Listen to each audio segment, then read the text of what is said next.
প্রিয় ভাই, আপনার হায়াতটাকে মূল্যায়ন করেন।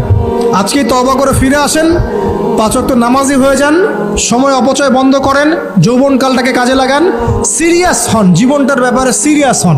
জীবনটা কিন্তু হেলায় খেলার বিষয় না। একবার চলে গেলে, একবার মউত হয়ে গেলে কান্নাকাটি কোটি কোটি বছর করলে আল্লাহ পাক আর দ্বিতীয়বার পৃথিবীতে ফিরাই দিবে না, দিবে? তো কি কারণে আমরা আমাদের সময়টাকে হেলায় নষ্ট করছি? সুযোগ আছে কোনো সুযোগ নেই। যেই কাজের পরকালীন কোনো ফায়দা নাই সেই কাজে আমি নাই। সোজা কথা বোঝেন? যেই কাজে পরকালের কোনো ফায়দা নাই সেখানে আমি নাই, এরকম আকীদা লাগবে। ইলম অর্জন করবেন কেন? পরকালের ফায়দা আছে তাই। নামাজ কেন পড়বেন? পরকালে ফায়দা আছে তাই। প্রেমের সম্পর্ক করব না কেন? পরকালে ফায়দা নাই তাই।